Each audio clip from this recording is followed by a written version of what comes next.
Olá amigos, amiguinhas, que Deus abençoe a todos e que Jesus com seu amor e sua luz nos fortaleça a cada amanhecer com o espírito de sabedoria. Que a paz de Jesus nos envolva. Para o nosso Evangelho de Jesus segundo o Espiritismo, estamos no capítulo 7, nos itens de 3 a 6. Aquele que se eleva será rebaixado. No item 3. Por essa ocasião, os discípulos se aproximaram de Jesus e lhe perguntaram: quem é o maior no reino dos céus? Jesus, chamando a si um menino, o colocou no meio deles e respondeu: digo-vos em verdade que, se não vos converterdes e tornardes quais crianças, não entrareis no reino dos céus. Aquele, portanto, que se humilhar e se tornar pequeno como essa criança, será o maior no reino dos céus. E aquele que recebe em meu nome a uma criança, tal como acabo de dizer, é a mim mesmo que recebe. Isso está lá em Mateus, capítulo 18, nos versículos de 1 a 5. Então, por que é necessário tornar-se igual uma criança para entrar no reino dos céus? Porque a criança simboliza a simplicidade e a pureza de coração, não tendo pretensões de superioridade ou infalibilidade, assemelhando-nos a ela, com essas características, alcançaremos o reino dos céus. Então, não é ser criança, mas semelhante, a mesma. Como diz aqui, com as características, semelhante, sem pretensões de superioridade, sem achar que é puro ou ter algum egoísmo. Receber uma criança como Jesus o fez, o que significa? É a valorização da humildade e o cultivo da simplicidade. A criança é o modelo que Jesus nos apresenta para conquistar as virtudes tão necessárias à nossa elevação espiritual. Todo aquele que se humilha e se tornar pequeno como uma criança será o maior no reino dos céus. No item 4. Então,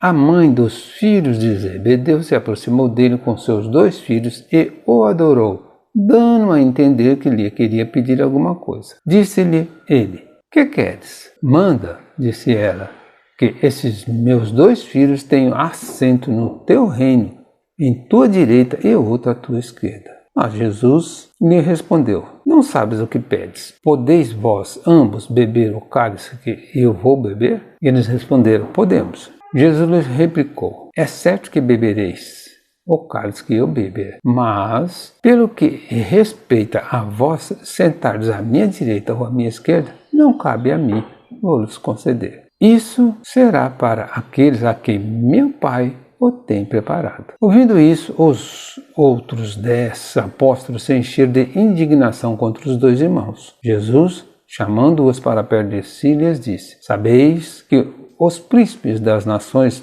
as dominam e que os grandes a tratam como império. Assim, não deve ser entre vós.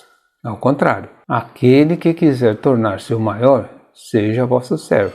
E aquele que quiser ser o primeiro entre vós, seja vosso escravo. Do mesmo modo que o Filho do Homem não veio para ser servido, mas para servir e dar a vida pela redenção de muitos. Isso está lá em Mateus, no capítulo 20, nos versículos de 20 a 28. Então, é a mesma situação que a gente fez no começo desse capítulo, falado ou dito, contado de uma maneira diferente. Então, por que Jesus não atendeu o pedido daquela mãe? Porque seus filhos, embora decididos a enfrentar os dissabores da evolução consciente, tinham muitos débitos ainda a resgatar. E a nossa salvação não acontece por milagre ou concessão de privilégios. Então aí a mãe queria aí privilégios, colocar os filhos ali na frente. Para nos tornarmos verdadeiramente grandes, devemos servir ao próximo sem cobrança, pois isso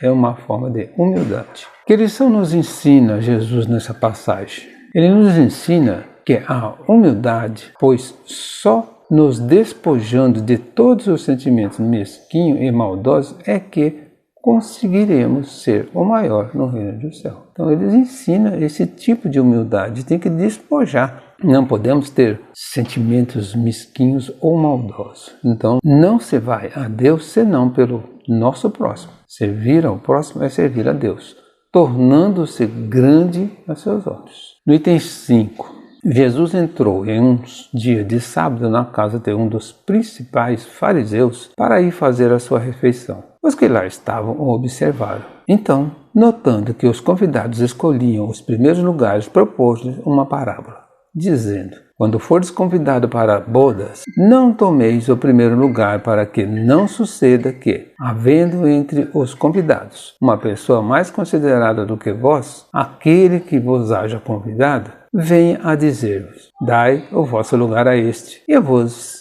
vejais constrangido a ocupar, cheios de vergonha, o último lugar. Quando fordes convidados, ide colocar-vos no último lugar, a fim de que, quando aquele que vos convidou chegar, vos diga: meu amigo, venha mais para cima. Isso então será para vós um motivo de glória diante de todos os que estiverem convosco à mesa. Porquanto todo aquele que se eleva será rebaixado, e todo aquele que se abaixa será elevado. Então, isso está lá em Lucas capítulo 14, no item 1 e nos itens de 7 a 11. É a mesma história contada de outra maneira. Por que Jesus nos aconselha a ocupar os últimos lugares? Porque quando pretendemos os primeiros lugares, manifestamos os nossos sentimentos de presunção, superioridade. Sentimentos estes que são contrários à prática da humildade. A verdadeira grandeza se afirma pela humildade. Então, qual a vantagem de ser humilde? A humildade cativa as atenções dos que nos rodeiam, deixando em torno dos que a praticam um halo de respeito e admiração. O nosso gesto humilde, buscando o último lugar, nos eleva mais ainda. Qual o sentido da expressão? Aquele que se eleva será rebaixado. Os que se elevam pela fortuna, títulos e glórias, morrendo, chegam no outro mundo desprovido de tudo, conservando apenas o orgulho que torna a sua posição ainda mais humilhante. Então, aquele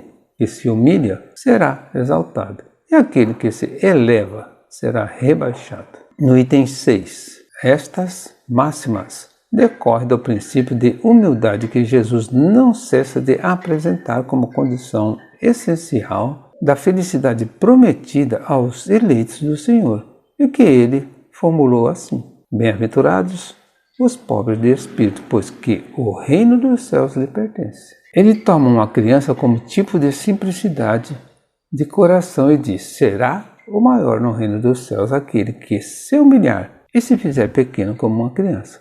Isto é, que nenhuma pretensão alimentar a superioridade ou a infalibilidade. A mesma ideia fundamental nos deparamos nesta outra: seja vosso servidor aquele que quiser tornar-se o maior. E nesta outra: aquele que se humilhar será exaltado, e aquele que se elevar será rebaixado. O Espiritismo sanciona pelo exemplo a teoria, mostrando-nos na posição de grandes no mundo dos espíritos os que eram pequenos na terra. E bem pequenos muitas vezes, os que na terra eram os maiores e os mais poderosos. É que os primeiros, ao morrerem, levam consigo aquilo que faz a verdadeira grandeza no céu, e que não se perde nunca: as virtudes, ao passo que os outros tiveram de deixar aqui o que lhes constituía a grandeza terrena, e que se não leva para outra vida: a riqueza, os títulos, a glória, a nobreza do nascimento. Nada mais possuindo, senão isso, chegam ao outro mundo privados de tudo, como náufragos que tudo perdem, até as próprias roupas. Conservaram apenas o orgulho, que mais humilhante lhes torna a nova posição, porquanto vêm colocados acima de si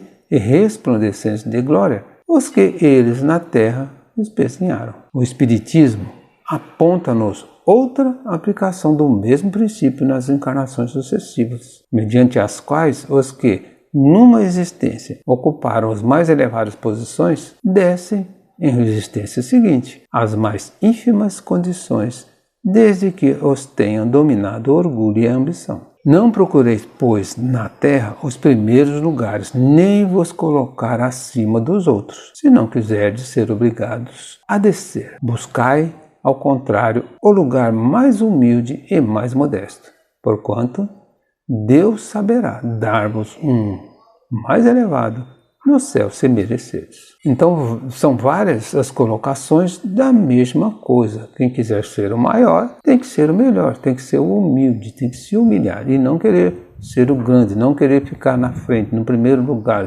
se colocar em posições superiores aos outros. Temos que ser sempre humildes. Encerramos aqui mais uma parte do capítulo 7. Um bom domingo a todos, que Jesus nos abençoe.